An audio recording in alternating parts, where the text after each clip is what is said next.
Hello बच्चों, इस video में हम पढ़ेंगे चैप्टर विशेषण। उससे पहले हमें कुछ एक्टिविटी करेंगे।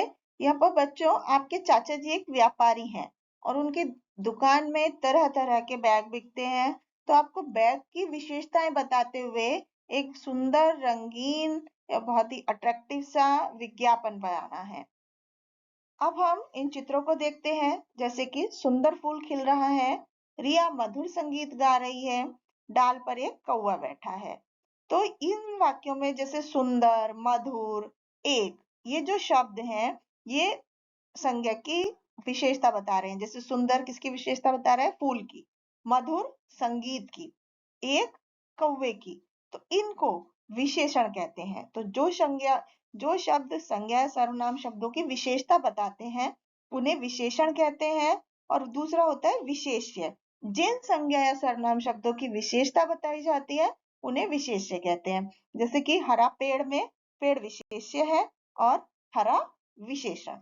इसी तरह भली लड़की में भली विशेषण और लड़की विशेष्य। अब हम विशेषण के भेद पढ़ते हैं। विशेषण के 4 भेद होते हैं: गुणवाचक, संख्यावाचक, परिमाणवाचक और सार्वनामिक विशेषण। तो सबसे पहले गुणवाचक विशेषण। जो शब्द संज्ञा या सर्वनाम के गुण, दोष आदि का पता कराते हैं उन्हें गुणवाचक विशेषण कहते हैं। जैसे कि दानवीर कर्ण का नाम कौन नहीं जानता। तो यहाँ पर जो दानवीर है वो कर्ण की विशेषता बता रहा है। हमारे पास एक सफेद घोड़ा है, तो ये सफेद जो है ये भी गुण बता रहा है। तो इस तरह से किसी का भाव, रंग, दशा, अवस्था, गुण, दोष, जैसे सीधा है, शांत, दानी, मधुर, ये सभी गुणवाचक विशेषण हैं। दूसरे होते हैं संख्यावाचक विशेषण। जिन शब्द से संज्ञा सर्वनाम की संख्या का पता चले। जैसे कि ये 2 तरह के होते हैं: निश्चित संख्यावाचक विशेषण और अनिश्चित संख्यावाचक विशेषण। तो निश्चित संख्यावाचक विशेषण होते हैं जो संज्ञा सर्वनाम की निश्चित संख्या को बताते हैं। जैसे हमें प्रतिदिन 2 अनार खाने चाहिए, तो 2 जो है वो एक निश्चित संख्या है। अनिश्चित संख्यावाचक में अनिश्चित चीजों का पता चलता है। जैसे आज बहुत सारे पक्षी उड़ रहे हैं, तो पक्षी कितने हैं? बहुत सारे। तो ये संख्या निश्चित नहीं है, इसलिए इसको अनिश्चित संख्यावाचक विशेषण कहते हैं। अगला है परिमाणवाचक विशेषण। जिन विशेषण शब्दों से संज्ञा या सर्वनाम के माप तोल की विशेषता पता चले उन्हें परिमाणवाचक विशेषण कहते हैं। जैसे उसने कुछ चावल गिरा दिए, तो कुछ जो है वो परिमाण है। तो इसके 2 भेद होते हैं, वे भी निश्चित परिमाणवाचक और अनिश्चित परिमाणवाचक। तो जिन विशेषण शब्दों से निश्चित नाप तोल का पता चलता है उन्हें निश्चित परिमाणवाचक बोलते हैं। जैसे कि मोबाइल की बैटरी 7 घंटा चलेगी, तो 7 क्या है? 7 घंटा, ये निश्चित हो गया। 4 मीटर कपड़ा, ये निश्चित हो गया। अनिश्चित में क्या है? थोड़ी चाय, कुछ फल। तो ये जो शब्द है अनिश्चितता को बता रहे हैं, इसलिए इनको अनिश्चित परिमाणवाचक विशेषण बोलते हैं। अगला है सार्वनामिक विशेषण। तो जो सर्वनाम शब्द संज्ञा से पहले आकर के उसकी तरफ इशारा करते हैं उन्हें सार्वनामिक विशेषण बोलते हैं। जैसे मेरी किताब खो गई, इन्हें संकेतवाचक या निर्देशक भी कहते हैं।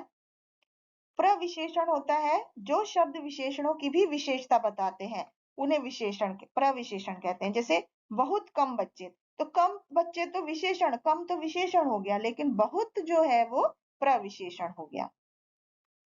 अब है तुलनात्मक विशेषण। तो बच्चों एक से ज्यादा व्यक्ति, वस्तु, स्थान की तुलना के लिए जो विशेषण शब्द प्रयोग किए जाते हैं उन्हें तुलनात्मक विशेषण कहते हैं।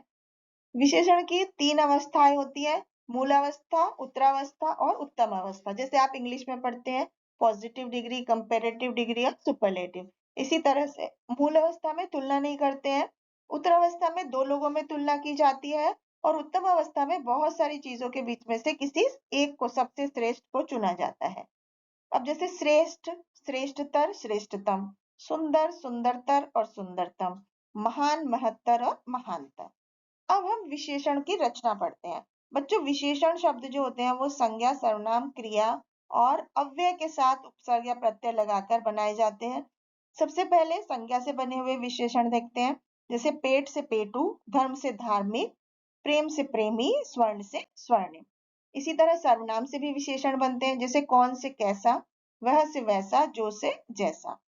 क्रिया से बने विशेषण जैसे पढ़ना से पढ़ाकू, देखना से दिखावटी, अड़ना से अड़ियल, लड़ना से लड़ाकू। अव्यय से बने विशेषण जैसे भीतर से भीतरी, ऊपर से ऊपरी, पीछे से पिछला। तो ये इस तरह से हम विशेषण बनाते हैं। Thank you.